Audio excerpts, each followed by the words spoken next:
നമസ്കാരം, one India മലയാളത്തിലേക്ക് സ്വാഗതം.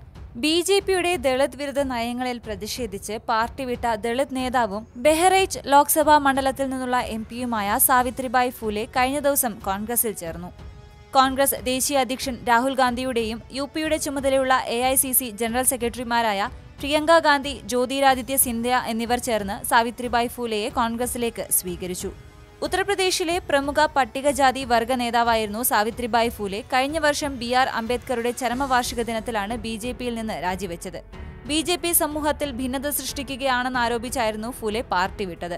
ഹനുമാന്റെ ജാതിയുമായി ബന്ധപ്പെട്ട് വിവാദപരമായ പരാമർശം നടത്തിയ മുഖ്യമന്ത്രി യോഗി ആദിത്യനാഥിനെതിരെ ഫൂലെ രൂക്ഷമായ ഭാഷയിൽ വിമർശിച്ചിരുന്നു.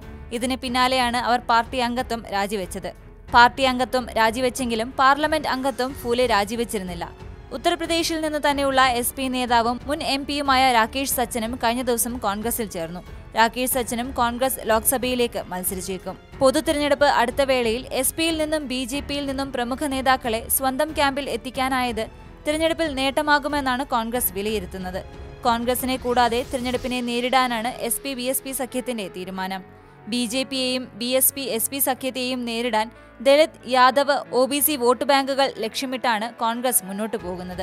ബി.ജെ.പി ദളിത് വിരുദ്ധരുടെയും സവർണരുടെയും പാർട്ടിയാണെന്നാരോപിച്ച് പാർട്ടി വിട്ട സാവിത്രിബായി ഫൂലെയെ ഒപ്പം നിർത്തുന്നത് ദളിത് വോട്ടുകളെ ഒപ്പമെത്തിക്കുമെന്ന് കോൺഗ്രസ് കണക്കുകൂട്ടുന്നു. News desk, one India Malayalam.